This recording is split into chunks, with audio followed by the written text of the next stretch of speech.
ஆண்டவராகிய இயேசு கிறிஸ்துவின் நாமத்தினாலே இந்த வார்த்தையும் வாழ்க்கையும் 21வது செய்தியை நான் உங்களோடு கூட பகிர்ந்து கொள்ள ஆசிக்கிறேன். உங்கள் அனைவருக்கும் புத்தாண்டு வாழ்த்துக்களை நான் தெரிவித்துக் கொள்கிறேன். இந்த நாளிலும் கூட ஆண்டவர் எனக்கு வாக்காய் கொடுத்த ஒரு வார்த்தையை நான் உங்களோடு கூட பகிர்ந்து கொள்ள ஆசிக்கிறேன். யாத்திராகமம் 23ஆம் அதிகாரம் 25வது வசனத்தை நான் வாசிக்கிறேன். உங்கள் தேவனாகிய கர்த்தரையே சேவிக்க கடவீர்கள்.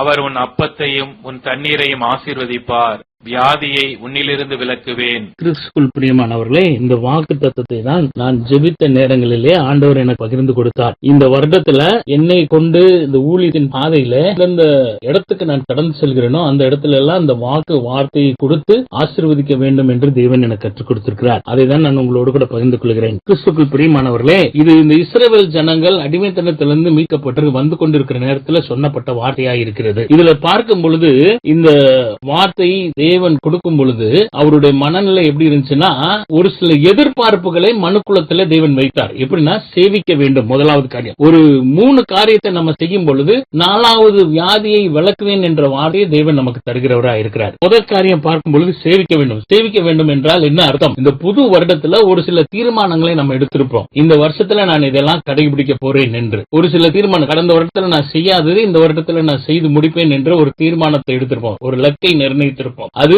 கர்த்தருக்கு பிரியமான ஒரு செய்கையா இருக்கு. இந்த லக்கில பாத்தீங்கன்னா முதலாவது காரியம், நான் இந்த வருடத்துல எடுத்த தீர்மானம் என்றால் மாதத்துக்கு ஒரு தடவையாவது ஒரு சிலராய் கூடி ஆராதனை நடத்த வேண்டும். ஆராதனை என்றால் தேவனை துதித்து தியானித்து ஜெபிக்க வேண்டும் என்று ஒரு தீர்மானத்தை நான் எடுத்துக்கேன். ஏன் அப்படின்னு கேட்டீங்கன்னா, ஒரு சில நண்பர்களாய் கூடி, எங்க 2 பேர் 3 பேர் என் நாமத்துல கூடி அங்க வந்து அசைவாடுன்னு சொன்னார். சேவிப்பேன் என்றால் தேவ சமூகத்துல காத்திருப்பது, தேவனோடு கூட ஐக்கியப்படுவது, தேவனை துதிப்பது, அதுதான் அந்த சேவிக்கிற காரியம். தேவன் நம்மகிட்ட எதிர்பார்க்கிற காரியம், முதலாவது காரியம் என்னன்னா சேவிக்க வேண்டும். அவரோடு கூட இருக்கிற உறவுல நம்ம நிலைத்து நிற்கிறவர்களாக காணப்படும். ஒவ்வொருவரும் அதிகாலையில் எழும்பி தேவனை துதித்து தியானித்து ஜெபிப்போம். இது எல்லாரும் ரொட்டீனா பண்ணுகிற காரியம். ஆனா இந்த வருடத்துல 2026வது வருடத்துல மாதத்துக்கு ஒரு தடவையாவது அல்லது வாரத்துக்கு ஒரு தடவையாவது இந்த மாதிரி கூடுகையை நம்ம வீட்டுல ஒழுங்கு பண்ணோம்னால் அந்த ஆசீர்வாதத்தை நம்ம பெற்றுக்கொள்ள முடியும். முதலாவது காரியம். 2வது காரியம் பாத்தீங்கன்னா, அப்பத்தை ஆசீர்வதிப்பேன் என்றார். உன் அப்பத்தையும் என்று சொல்லப்படுது. அப்பம் என்பதுக்கு வேதத்தில் அநேக வார்த்தைகள் இருக்கிறது. அதுல சொல்லப்பட்டீங்கன்னா, ஜீவ அப்பம் நானே என்று ஆண்டவர் சொல்லியிருக்கிறார். அப்பம் எதுக்கு ஒப்பிடப்படுகிறதுனா, தேவனுடைய வார்த்தைக்கு ஒப்பிடப்படுகிறது. தேவன் ஒளியா இருக்கிறார், தேவன் வார்த்தையா இருக்கிறார். சத்தியத்தை அறிவீர்கள், சத்தியம் உங்களை விடுதலையாக்கும் என்று சொல்லப்பட்டிருக்கிறது. சத்தியம்னா வசனம் தான் சத்தியம். அப்போ அந்த வசனத்தை உட்கொள்கிறவர்களாக இருக்கிறோமா? அவரோடு கூட ஐக்கியப்படணும், அவர் பிரசன்னத்தில் தங்கியிருக்கணும். 2வது வார்த்தையை தியானிக்கிறவர்களாக இருக்க வேண்டும். சங்கீதம் 119 105 உம்முடைய வசனம் என் கால்களுக்கு தீபமும் பாதைக்கு வெளிச்சமா இருக்கிறது. வேதத்தை நேசிக்கிறவர்களுக்கு மிகுந்த சமாதானம் உண்டு என்று சொல்லப்பட்டிருக்கிறது. 119ஆம் சங்கீதத்துல பாத்தீங்கன்னா வார்த்தையை குறித்து நிறைய தெளிவு இருக்கிறது. 119:9 பாத்தீங்கன்னா, வாலிபன் தன் வழியை எதனால் பண்ணுவான்? தேவ வசனத்தின்படி தன்னை காத்துக் கொள்கிறதுனாலதான். தேவ வசனம் நம்மளை காத்துக்கொள்ளும். அது மாத்திரமல்ல, பாவ செயல்களுக்குள்ள ஈடுபடாம நமக்கு உதவி செய்கிறதா இருக்கு. அதைதான் நம்ம இங்க பார்க்கிறோம். அப்பம் என்றால் தேவனுடைய வார்த்தை. அந்த வார்த்தை நமக்கு விடுதலை தருகிறதா இருக்கிறது. 3வது காரியம், தண்ணீர் என்று சொல்லப்படுகிறது. தண்ணீரை நான் எதுக்கு ஒப்பிடுகிறேன் என்றால், பரிசுத்த ஆவியானவருக்கு ஒப்பிடுகிறேன். பரிசுத்த ஆவியானவர் என்று சொல்லும் பொழுது, அவர் வேற ஒரு தேற்றவாளனை உங்களுக்கு அனுப்புறேன், அவர் உங்களை ஆற்றி தேற்றுவார் என்று சொல்லப்பட்டிருக்கிறது வசனம். தேற்றவாளன் என்றால், இப்ப வேதத்தை வாசிக்கும் பொழுது நமக்குள்ள ஒரு வார்த்தை மனதிலே பதிகிறதா இருக்கும். அதுதான் ஆவியானவர் நம்மளோடு கூட இடைப்படுகிற காரியமா இருக்கு. அல்லது எழுந்திருச்சு நிக்கிற மாதிரி இருக்கும் வார்த்தை. அதை நம்ம தியானிக்கிற நேரத்துல அது நமக்குள்ள ஒரு சமாதானத்தை கொண்டு வரும். அதான் பரிசுத்த ஆவியானவர் நம்மளோடு கூட கிரியை செய்கிற காரியம். அப்ப தண்ணீர் என்று சொல்லும் பொழுது ஜீவ தண்ணீரை தருவேன் என்று சொல்லியிருக்கிறார். நம்ம வாழ்க்கையில ஜீவனை தருகிறது. சரீர ஜீவன் அல்ல, ஆவிக்குரிய ஜீவனை தருகிறேன் என்று சொல்கிறார். அதை நாம் அனுதினமும் உட்கொள்கிறவர்களாய் காணப்பட வேண்டும். யோவான் 4ஆம் அதிகாரத்தில் 8-18 வசனம் வரைக்கும் வாசிக்க கேட்கலாம். அப்பொழுது சமாரியா நாட்டாளாகிய ஒரு ஸ்திரீ தண்ணீர் மொள்ள வந்தால், இயேசு அவளை நோக்கி, தாகத்துக்கு தா என்றார். யூதர்கள் சமாரியருடனே சம்பந்தம் கலவாதவர்கள் ஆனபடியால் சமாரிய ஸ்திரீ அவரை நோக்கி, நீர் யூதனாயிருக்க சமாரியா ஸ்திரீயாகிய என்னிடத்தில் தாகத்துக்கு தா என்று எப்படி கேட்கலாம் என்றால், இயேசு அவளுக்கு பிரதியுத்தரமாக, நீ தேவனுடைய ஈவையும் தாகத்துக்கு தா என்று உன்னிடத்தில் கேட்கிறவர் இன்னார் என்பதையும் அறிந்திருந்தாயானால் நீயே அவரிடத்தில் கேட்டிருப்பாய், அவர் உனக்கு ஜீவ தண்ணீரை கொடுத்திருப்பார் என்றார். அதற்கு அந்த ஸ்திரீ, ஆண்டவரே, மொண்டு கொள்ள உம்மிடத்தில் பாத்திரம் இல்லையே, கிணறும் ஆழமாய் இருக்கிறதே, பின்ன எங்கே இருந்து உமக்கு ஜீவ தண்ணீர் உண்டாகும்? இந்த கிணற்றை எங்களுக்கு தந்த நம்முடைய பிதாவாகிய யாக்கோபை பார்க்கிலும் நீர் பெரியவரோ? அவரும் அவர் பிள்ளைகளும் அவர் மிருக ஜீவன்களும் இதிலே குடித்ததுண்டே என்றால், இயேசு அவளுக்கு பிரதியுத்தரமாக, இந்த தண்ணீரை குடிக்கிறவனுக்கு மறுபடியும் தாகம் உண்டாகும். நான் கொடுக்கும் தண்ணீரை குடிக்கிறவனுக்கோ ஒரு காலம் தாகம் உண்டாகாது. நான் அவனுக்கு கொடுக்கும் தண்ணீர் அவனுக்குள்ளே நித்திய ஜீவ காலமாய் ஊறுகிற நீரூற்றாயிருக்கும் என்றார். அந்த ஸ்திரீ அவரை நோக்கி, ஆண்டவரே, எனக்கு தாகம் உண்டாகாமலும் நான் இங்கே மொண்டு கொள்ள வராமலும் இருக்கும்படி அந்த தண்ணீரை எனக்கு தர வேண்டும் என்றால், இயேசு அவளை நோக்கி, நீ போய் உன் புருஷனை இங்கே அழைத்துக் கொண்டு வா என்றார். அதற்கு அந்த ஸ்திரீ, எனக்கு புருஷன் இல்லை என்றாள். இயேசு அவளை நோக்கி, எனக்கு புருஷன் இல்லை என்று நீ சொன்னது சரிதான். எப்படி எனில் 5 புருஷர் உனக்கு இருந்தார்கள், இப்பொழுது உனக்கு இருக்கிறவன் உனக்கு புருஷன் அல்ல.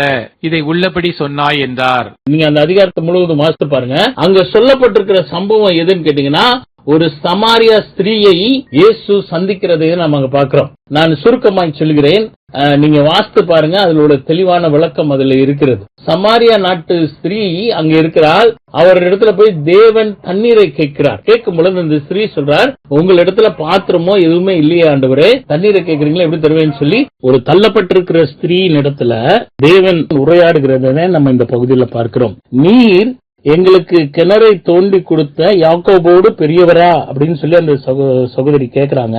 அப்போ அவர் ஆண்டவர் சொல்றாரு, இந்த தண்ணீரை கொடுக்கறவங்களுக்கு தாகம் எடுக்கும், ஆனா நான் ஜீவ தண்ணீரை தருவேன் என்று சொல்லுகிறார். சொல்றது மாத்திரமல்ல, அந்த பகுதியில தொடர்ந்து நீங்க வாசித்து கொண்டே வந்தீங்கன்னு சொன்னா, நீர் என்ன தீர்க்கதரிசியா அப்படின்னு சொல்றாரு. அப்போ ஆண்டவர் என்ன சொல்றாரு, அந்த உரையாடல்ல பாருங்களேன், இயேசு பாவியா இருக்கிற அந்த ஸ்திரீயோடு உறவாடி அவளை ரட்சிப்புக்கு எதுவாய் நடத்துகிறார். அப்ப சொல்லும் பொழுது என்ன சொல்றாரு, நீ போய் உன் புருஷனை அழைத்துட்டு வா அப்படின்னு சொல்லும் பொழுது, நான் புருஷனா இல்ல அப்படின்னு சொல்லும் பொழுது அழகா தேவன் சொல்கிறார், 5 புருஷர்கள் இருந்தாலும் இன்னைக்கு இருக்கிறவன் புருஷன் அல்ல, உள்ளபடி சொன்னாய் என்று சொன்ன அந்த ஸ்திரீயினுடைய பதில பாருங்களேன். நீர் அப்ப தீர்க்கதரிசியா அப்படின்னு சொல்லி கேட்கிறார். 25வது வசனத்தை பண்றாரு, அந்த ஸ்திரீயை நோக்கி, கிறிஸ்து என்னப்படும் மேசியா வருகிறார் என்று அறியேன், அவர் வரும்பொழுது எல்லாவற்றையும் நமக்கு அறிவிப்பார் என்றார். இயேசுனுடைய பதில பாருங்க. 26வது வசனத்துல, அதற்கு இயேசு, உன்னுடனே பேசுகிற நானே அவர் என்றார். ஆண்டவர் அந்த இடத்துல தன்னை வெளிப்படுத்தி காட்டுகிறார். அந்த சமார ஸ்திரீயின் இடத்துல வெளிப்படுத்தி காட்டும் பொழுது அந்த ஸ்திரீ அதுக்கப்புறம் செய்ததை பாருங்களேன். 28வது வசனத்தை பாத்தீங்களா, அப்பொழுது அந்த ஸ்திரீ தன் குடத்தை வைத்துவிட்டு ஊருக்குள்ளே போய் ஜனங்களை நோக்கி, நான் செய்த எல்லாவற்றையும் ஒரு மனுஷன் எனக்கு சொன்னார், அவரை வந்து பாருங்கள், அவர் கிறிஸ்துதானா என்றால். இவ போய் அறிவிக்கிறார். இப்படி குடத்தை விட்டுட்டு ஊர் மக்கள்கிட்ட போய் சொல்றாரு, நான் செய்யறது எல்லாத்தையும் ஒருத்தர் சொல்றாருங்க, வந்து பாருங்கன்னு சொல்லி அந்த ஜனங்களை ரட்சிப்புக்கு ஏதுவாய் நடத்துகிறார். நம்மளையும் தேவன் நம்ம பாவியா இருக்கிறோமே நம்மளை தள்ளி விடுறது இல்லைங்க.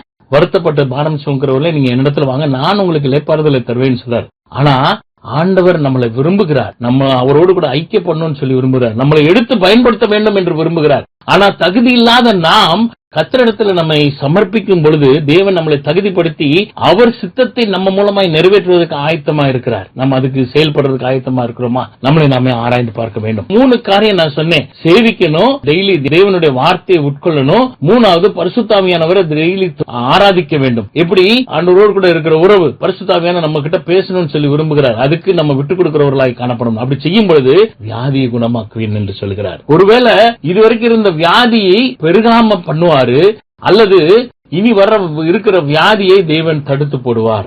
சங்கீதம் 107 19-20 வசனத்தை சொல்லலாம். தங்கள் ஆபத்திலே கர்த்தரை நோக்கி கூப்பிடுகிறார்கள், அவர்கள் இக்கட்டுகளுக்கு அவர்களை நீங்களாக்கி ரட்சிக்கிறார்.